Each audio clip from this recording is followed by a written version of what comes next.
Welcome, Adam, to the show, and thank you so much for agreeing to sort of give us your insights today.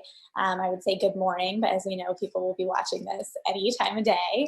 Um, for everyone who's watching, this is part of our Future of Real Estate series where we are spotlighting really successful entrepreneurs and leaders in the industry and just talking about how this year has really affected them, change or not change their business, sort of what success looks like in the next 2 or 3 years, and hopefully, find a few nuggets of wisdom that you can take home with you. So, thank you, Adam, for Awesome. agreeing to participate.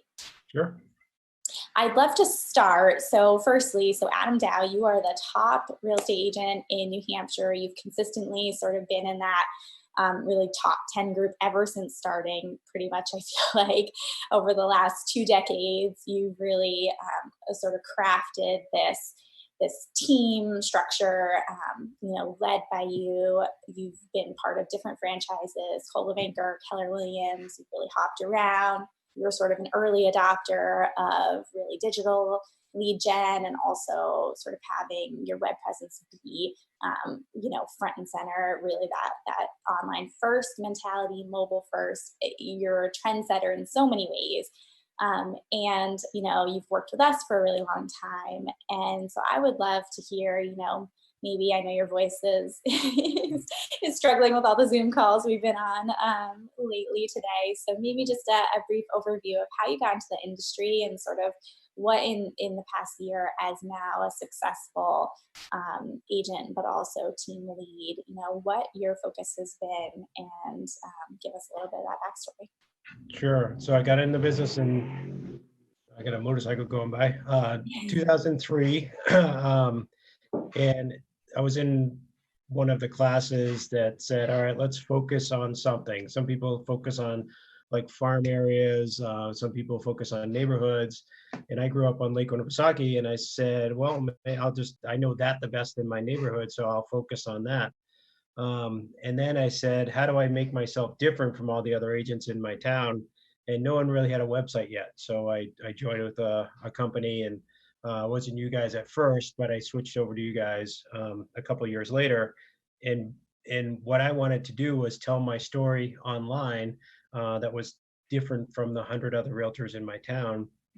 And what I told was, you know, basically how to enjoy the lake, what to look for with a lakefront property, what lakes were good, because people knew about Lake Winnipesaukee, but they didn't know necessarily about the different, smaller lakes that have clean water and recreation and things like that. So I had it in my head, but I needed to tell that story online because I knew that there was an audience. So worked with you guys to build it out after the other guys ended selling to different realtors. And I tell people that was my first wave of success, meaning that I really focused in 2006 and had my website before other single agents. Like there were some companies that have websites, but not the single agent. So then, in 6 years ago, after focusing on the website for a long time as my main lead generation, then I did the team, because with this online presence, I was bigger than the area that I covered. My Lake Winnipesaukee cost per click and SEO and things like that was a large area. And I kind of had a team of people. Like if I got a lead in a certain area, I just referred to that agent that I always referred to.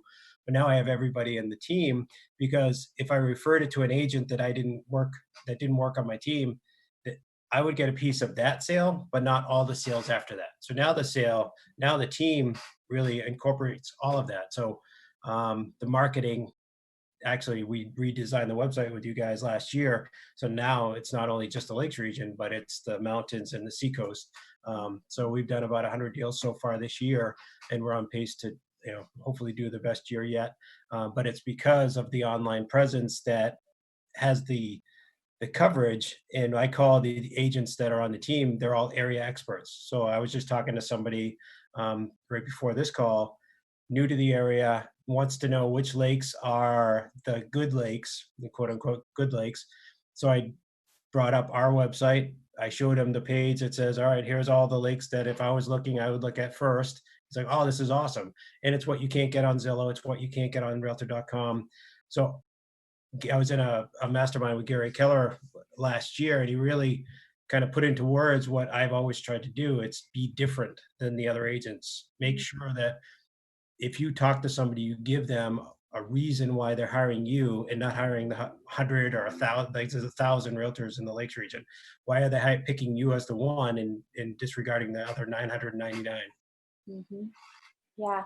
Well, and that's so interesting. I've heard, more and more people recently talking about whether they even want search on their site, whether they just want to kind of throw in the towel and say, Zillow, Redfin, you won. And, that initial search, like, I'm going to seed that and just focus further down. You haven't said that at all. You're definitely sort of establishing your niche. And I'm super interested also for you to talk about how that global reach and hyper local um, sort of expertise intersect, because you sell luxury real estate to people all around the world too. You're part of the Keller Williams luxury portfolio.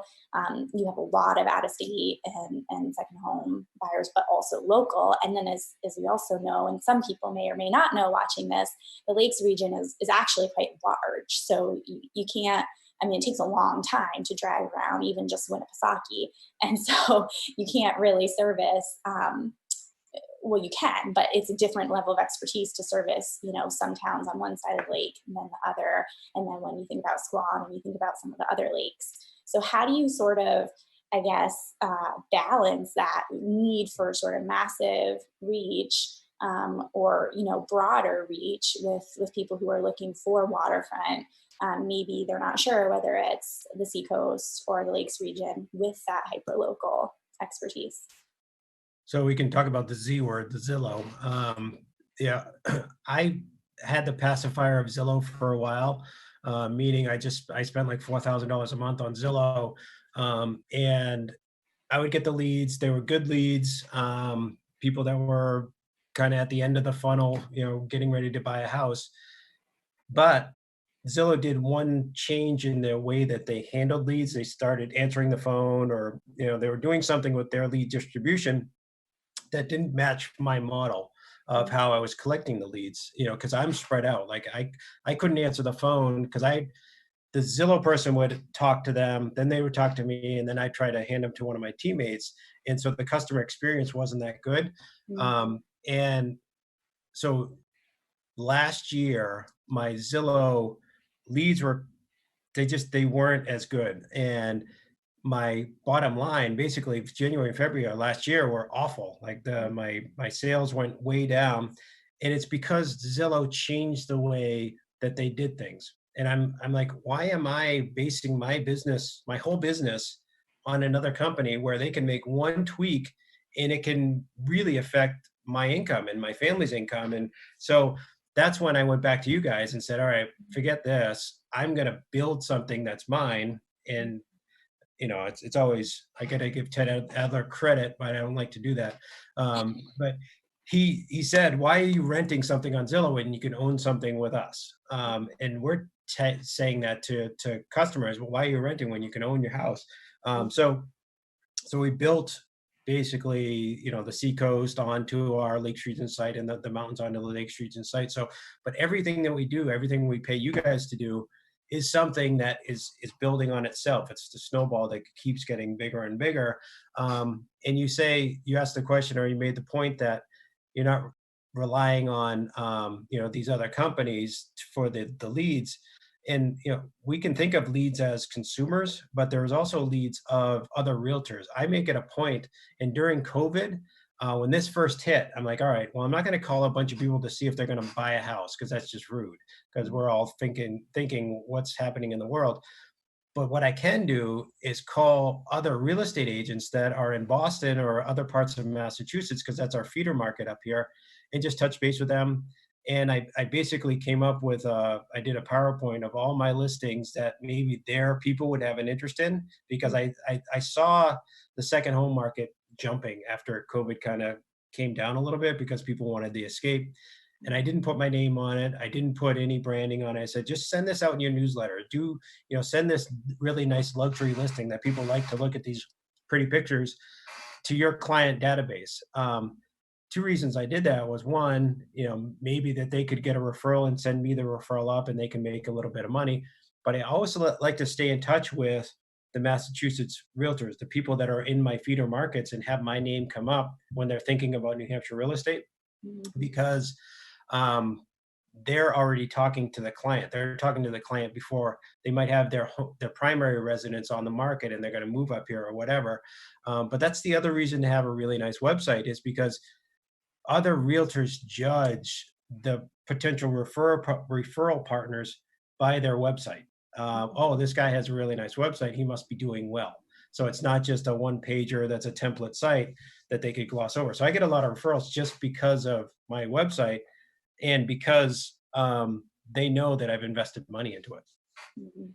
That makes a lot of sense, and that's really it's really interesting how you've worked sort of that um, peer group, but also in a more subtle way, or I would say like helpful, not so overt. And I'm curious, that's one of the things that we're hearing from a lot of people is they're craving that in person networking and also those events that they could rely on, whether it's, LRE did still happen this year, but a T3 summit or a mega camp, or I mean, whatever it is that it's all changed with COVID. So I'm curious how else you're sort of fostering those relationships either within the KW community or, in New England, as you've said, like how are you finding success with still connecting with people and collaborating with peers? So once COVID hit, I'm in the top 10 of the New England KW agents, and the 10 of us, or a good majority of them, said, let's just talk every week. Let's talk about the market. Let's talk about what we're doing. Talk about team structure, whatever problems we're having. So we've actually talked every Tuesday through this whole thing, and that's strengthened our relationship. So we got a lot of referrals that go back and forth, and there's someone in Maine, there's somebody in Massachusetts, Connecticut. They're all doing well. They all have businesses on their own. And then KW does a good job of getting the top agents together. Gary Keller's been doing. I'm in the top group there, so every once a month he's put something together, which is nice. But it's going to be interesting to see how that is going forward. The Zoom, I was doing Zooms quite a bit. March, April, May. It's kind of calmed down a little bit as New Hampshire's kind of been outside and I joke that downtown Wolfboro is busier than New York City right now with all New York plates. It's like, I don't know, it's just crazy. But but it is the relationships that really make the business. And I have a website that I send to potential agents that is basically, it talks about my marketing. It's not a lead generation site. It's more of just a site that I know that if like, I'll do speaking engagements in Massachusetts for free, talking about luxury marketing and things like that, because I know now I'm going to be perceived as the expert and, I'll get the referrals out of there, but I want to give them an easy tool to give to their clients. So I want to make their lives easier. That's why I did the unbranded PowerPoint. And that's why I send out links with all the links that I would start with first to the agent. So all they have to do is hit forward. And in negotiations, when I'm doing a negotiation, I'll type out an email. So all the other agent has to do is hit forward. Like if you can come up with a way that when you're making the relationships, whether it's at a mega camp or at Inman or something like that, I'll do special cards. I wonder if I have a card here that it's not my business card, but it's a card that's based on because I've got stacks of business cards from all these conferences. But if you make one for the conference itself, they'll remember you. You'll stand out. So my business card's about myself, my team, my area, no income tax, no sales tax, New Hampshire. And then I'll put a couple of my current listings on there. So people look at it like, oh, this is a good idea. So you just want to stand out. How do you different and how can you make other people's lives easier? Mhm. Yeah. Well, and it seems like you're really like no detail is too small. Not leaving any stone unturned in that sense, which I know is an incredible amount of work.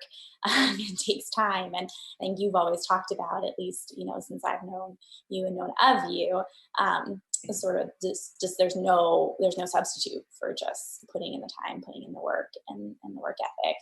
You have mentioned a couple of times making things easier and easier to stand out. Also during COVID, easier to connect. I'm curious. You talked about the customer experience way back with Zillow being sort of terrible with having them not knowing who they're talking to and having the lead be shuffled around.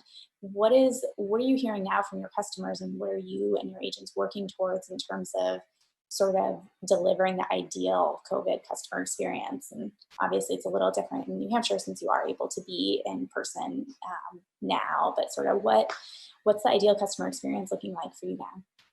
So when COVID hit, like I was never a big fan of Matterport. I had a friend that did Matterport services, and I'm not afraid of spending money if I think it's going to have a return. Because if there's a return, then it doesn't matter how much it costs. But Matterport, I in the past thought people will do a showing online. They'll never call me. I'll never talk to them about the neighborhood. I'll never talk to them about the recreation down the street or the appreciation value of that particular neighborhood. So I think they got too much information and they made a decision with Matterport without having all the information on the table. So I never bought Matterport. I would want to have enough information for people to say, this is looking like it's for me, but I need to ask some more questions. But once things started shutting down, I actually bought a 3D camera. I've got it right here because that's information that they needed because they might not be able to travel here. So the experience changed. They needed more. They needed people, and our agents actually we just did it yesterday. They're going to do the walkthrough on a Zoom call or with the iPhone or whatever, FaceTime. Because so then now they're relying on us quite a bit more to be one. All right, let's weed out some of these houses, because if we're going to take the risk of getting the virus by driving up here and the risk of bringing the virus up here, the house, we better qualify the house, we better qualify the people. So it's been a better communication on that. If we're going to wear a mask, if we're going to do all these things, there's just less recreational looking. So I think agents have a bigger responsibility of finding out what the consumer wants and providing information, like whether it's a 3D tour, floor plans, going over there and doing the virtual showing first, doing the virtual open house, all of those things. But telling people, like there was somebody that wanted to come up today, and she wants to buy up to a $3 million house. And I would love to sell her a $3 million house, but I told her it's not worth the risk of you coming up here. The houses that you want to see, I know aren't for you, but really getting to know the person and providing that client experience that matches their expectation. Hmm. Yeah. That's it's a great point that the technology is essential, and I think you being an early adopter have always known that, and there's no substitute for the actual getting to know the person and having that connection as well. I'm curious, on sort of a similar line, but with your agents, how are you knowing that there's no substitute for that connection too, and that sort of ongoing, I mean, the KW model too is really big on coaching and mentorship. So what are your agents asking for from you today, and how are you kind of maintaining that agent experience and that agent connection? So the good thing about the team, like, well, first of all, once COVID hit, every with coaching, you've got, excuse me, all of the, what is your goals? What are the aspirations for the year? What are all these big things? And I kind of rolled that all back. Sorry, I'm talking a lot. Um, and I said, let's just have some daily goals. Let's just have some weekly goals. We have no idea September is going to bring. Let's just focus on what we can do today. Let's come from a place of helping clients. Let's come from a place of just serving versus the numbers will take care of themselves. We have no idea. And I told my team, no expert in this market. We have no idea what's going to happen. You know, we can, people can ask us, what do you think about this? And I've told them, just say, traditionally, this is what I would say, but we don't know. Like, the cities are emptying out. New Hampshire and, you know, Vermont, like these places, we have all kinds of new license plates that are here. And and I tell people, if your neighbor had a lake house and you looked at their empty driveway for 2 months, you're like, this is never going to happen to me again. Or if you have, you know, only have to be in Boston once a week versus 5 days a week, why do you need to live next to the T and pay $3,000 a month in rent, where you could buy a house in New Hampshire for $3,000 and get a really nice house? So with the team, I think what happens is, I wrote a position paper in March talking about all those talking points, like the work from home, the low interest rates, that COVID was the cause of this crisis. It wasn't the real estate market. We entered it with a really good, you know, the best real estate market in history. So I think being on a team, having that camaraderie, having a leader that's done it before, you know, I've sold almost 1,000 houses, and every one you learn something on. So there's no substitute for that sort of experience. So what the team can do is rely on me for helping them with negotiations. Now we're talking about multiple offers. So Mhm. if you're not cash and you're financing, what do you have to say to a seller to have them consider you over a cash offer? You know, what do you do with you talking about the appraisal? So there's a lot of things that coming together and coming up with a solution. I talk about on my team, it's a lot of 1 + 1 = 3, because I'm doing better because of you, you're doing better because of me. And you know, if we come up with the systems, we come up with the dialogues, all of those things, we can all be better real estate agents because of each other. Mhm. Yeah. Um, you know, that's really interesting because I think both being really honest in the way that you have is is really important, and also still doing something. You know, I think that there's sort of some people have been sort of paralyzed by indecision, and also you know everyone has a an answer for when they think a vaccine is going to be available.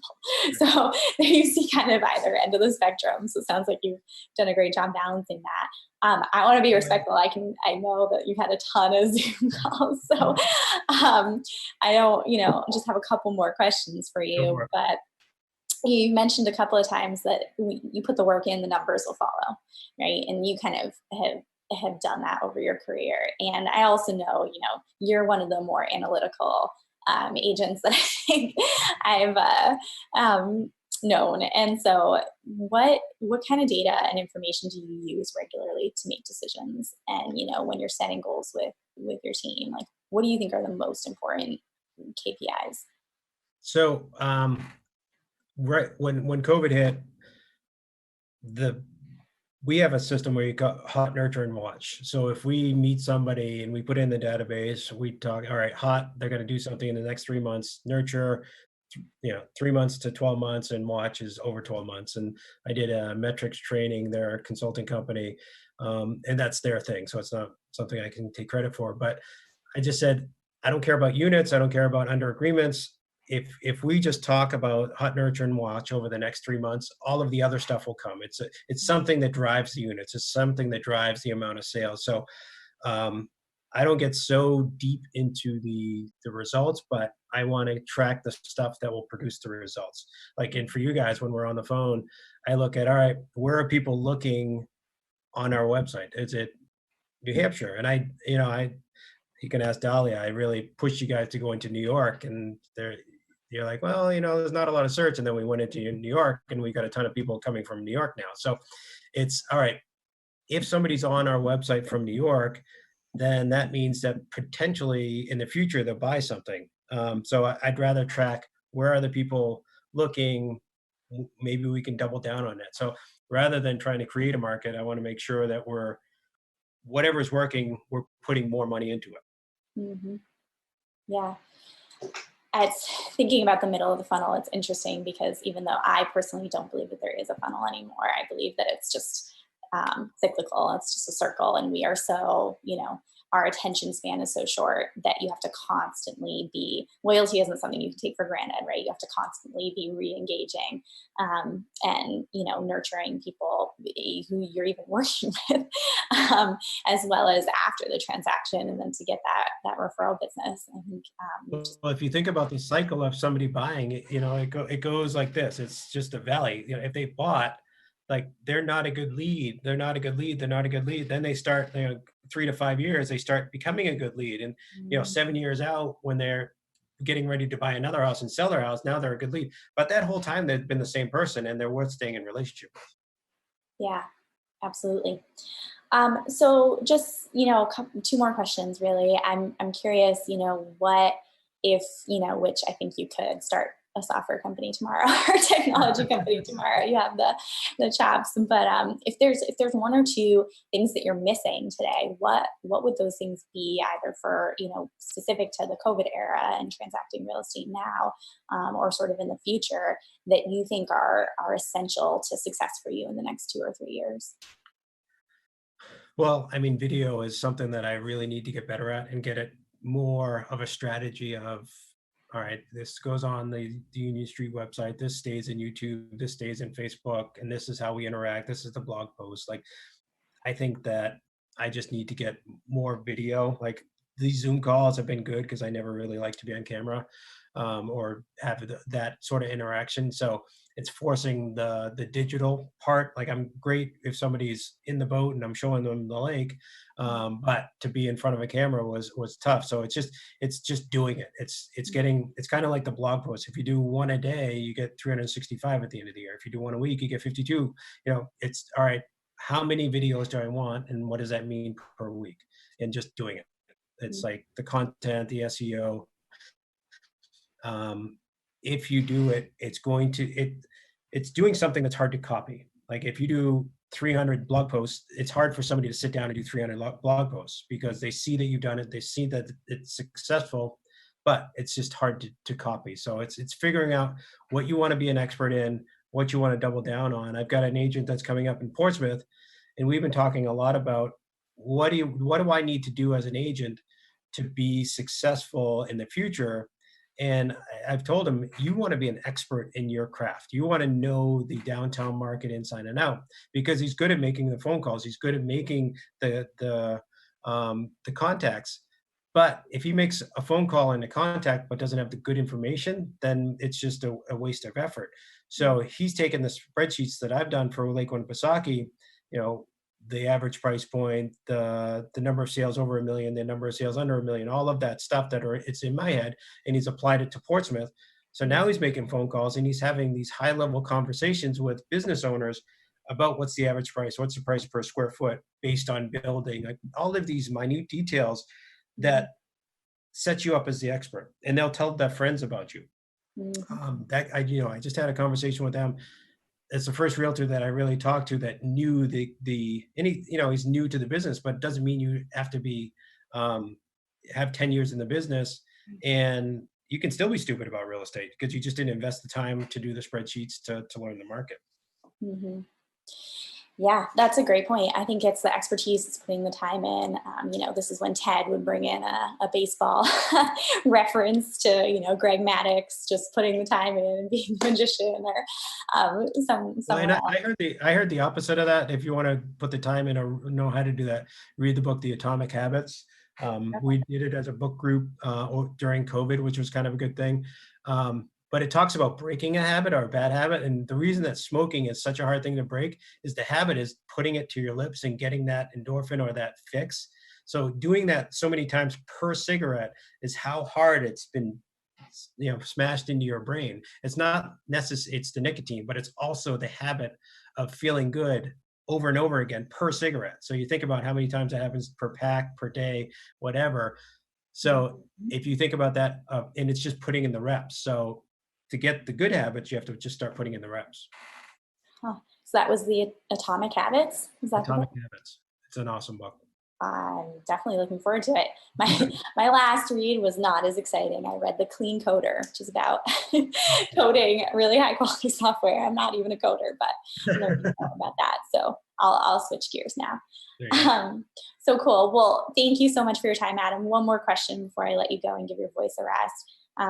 For all the people sort of looking to you as someone who's incredibly successful in this space, what would you say? What would be your advice? What would you tell them if they're looking to start a team or brokerage today?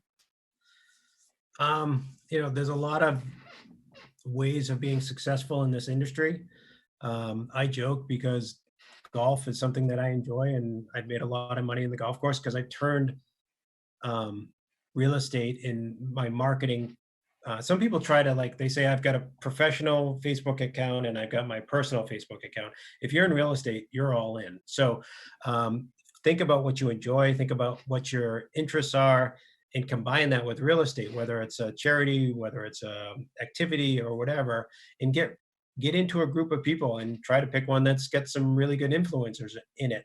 But don't try and do all of it. There's just too many ways to be successful. And if you try to do it all and you're ankle deep and everything, then you're just going to dilute yourself. So pick a couple different strategies. I picked early on, I picked website and I picked golf and I picked, networking to my church and family, friends, a sphere of influence. And so that's what I would do. Don't try and do it all. Pick something that you're interested in, you can go all in on. And if it's not working, switch out of it and do something else. But there's so many different ways of being successful in this business that, and that's what's great about the industry. It's not one size fits all, and it's been good to me.